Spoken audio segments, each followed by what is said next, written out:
Assalamualaikum warahmatullahi wabarakatuh, Pak Ustadz. Waalaikumsalam warahmatullahi Kembali wabarakatuh. kita di Masjid Al-Ihsan. Iya. Jadi tema yang mau kita angkat kali ini tentang fenomena yang terjadi di tebing tinggi nih, Ustadz. Di daerah kita ini ya. Daerah kita ini. Jadi ada kalau setiap akhir pekan ya malam itu nanti ada, kalau kita lihat di alun-alun lapang tuh ada becak musik itu namanya, becak musik. Nanti di situ anak-anak joget-joget gitu ya. Jadi becak itu umur belasan tahun lah. bukan itu sekedar transportasi gitu ya. Bukan hanya sekedar transportasi. Jadi dia ada sedikit alih fungsi nih untuk jadi hiburan, tapi hiburan anak-anak. Jadi di situ anak-anak yang perempuan, yang laki-laki bergabung berjoget-joget. Wadah, kadang ke jalan-jalan. Nah, jadi ini kadang saya lewat kan. Ini orang tuanya mana ini? Ini rupanya orang tuanya yang bawa becak itu sendiri kan? Oh, aduh. Iya. Musibah ini ya. Musibah nih. Nah, jadi coba jelaskan Pak Ustadz ini macam mana fenomena ini dari sudut pandang Islam. Silakan Pak Ustadz. Ya. Bismillah, sahabat Muslim dimanapun Anda berada. Tadi kita telah mendengarkan sekilas cerita yang dibawakan oleh abang kita ini tentang pemuda atau remaja becak musik tadi, yang dimana dipenuhi dengan pemudi di situ ya, yang menghabiskan waktu mereka. Sebenarnya di sini kita ingin bahas dulu pertama tentang masa muda ya. Masa muda itu kan suatu anugerah dari Allah Subhanahu wa taala, atau sering kita dengar adalah masa emas. Maka waktu muda ini harus diisi dengan hal-hal yang bermanfaat seharusnya. Seharusnya. Karena kan dalam hadis Nabi SAW, Nabi mengatakan tidak akan bergeser telapak kaki anak Adam itu nanti di hari kiamat sampai dia ditanya beberapa perkara. Salah satunya adalah masa mudanya kemana dia habiskan. Ini sudah kena ya.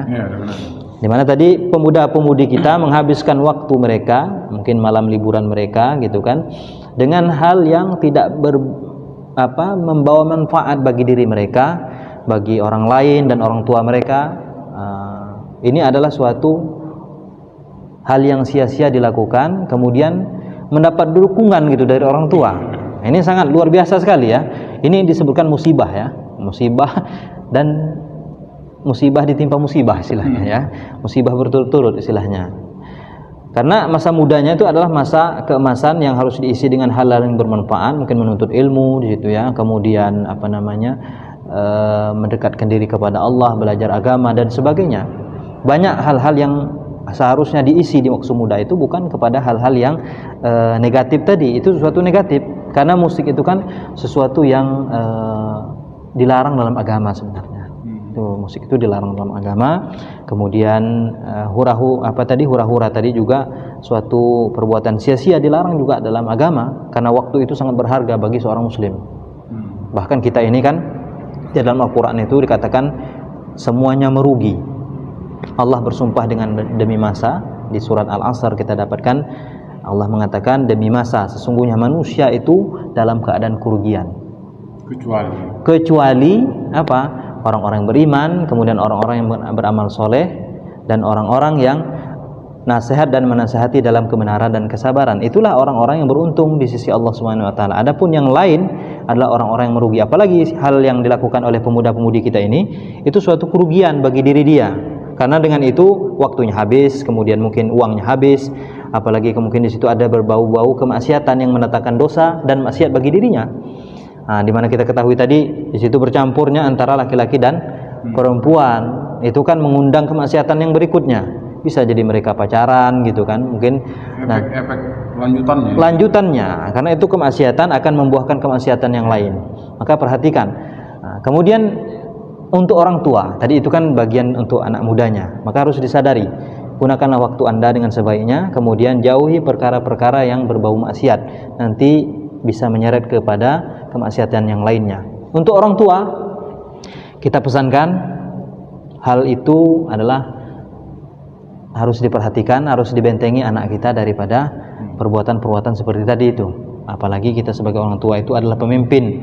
Kullukum ra'in wa kullukum mas'ulun an ra'iyatihi. Setiap kita adalah pemimpin, setiap kalian adalah pemimpin, kata Rasulullah, dan setiap kepemimpinan kalian akan diminta pertanggungjawaban. Orang tua, ayah, ya, atau ibu, dia memimpin keluarganya. Nanti di hari kiamat dia akan dimintai kepemimpinannya oleh Allah Subhanahu wa taala. Kemana anaknya, bagaimana anaknya, ya. Kemudian apa yang dilakukan anaknya, apakah anaknya itu sudah menegakkan perintah-perintah agama gitu. Itu akan ditanya oleh Allah Subhanahu wa taala. Kalau anaknya melakukan kemaksiatan, maka orang tuanya akan ditanya nanti. Seandainya dia tidak mengingatkan anaknya. Ini memang kalau yang sekarang ini Ustaz.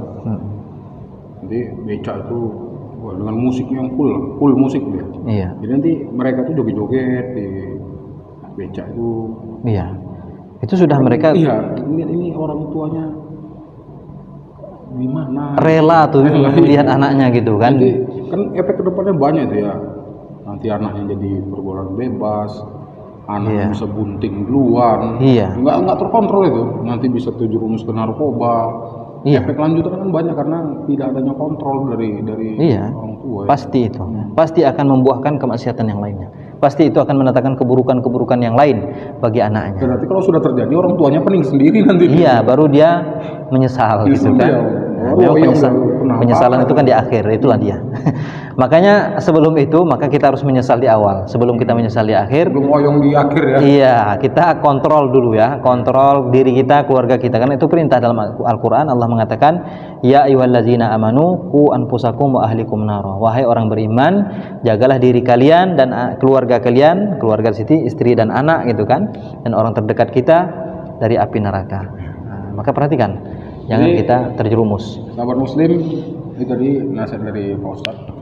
Jadi saya tambahin ya, sahabat muslim yang beriman, jagalah anak-anak kalian dari becak musik itu. Iya, nanti oyong kalian, terakhirnya oyong, pening nanti ya. Yang pakai mana-mana nanti anak kalian ya. Iya, tak Sekian, kontrol, iya, betul itu. Kontrol nanti. Sekian Pak Ustadz, terima kasih. Semoga hal ini dapat diambil hikmah sama sahabat muslim lainnya. Mudah-mudahan, amin ya rabbal alamin. Assalamualaikum warahmatullahi wabarakatuh. Waalaikumsalam warahmatullahi wabarakatuh.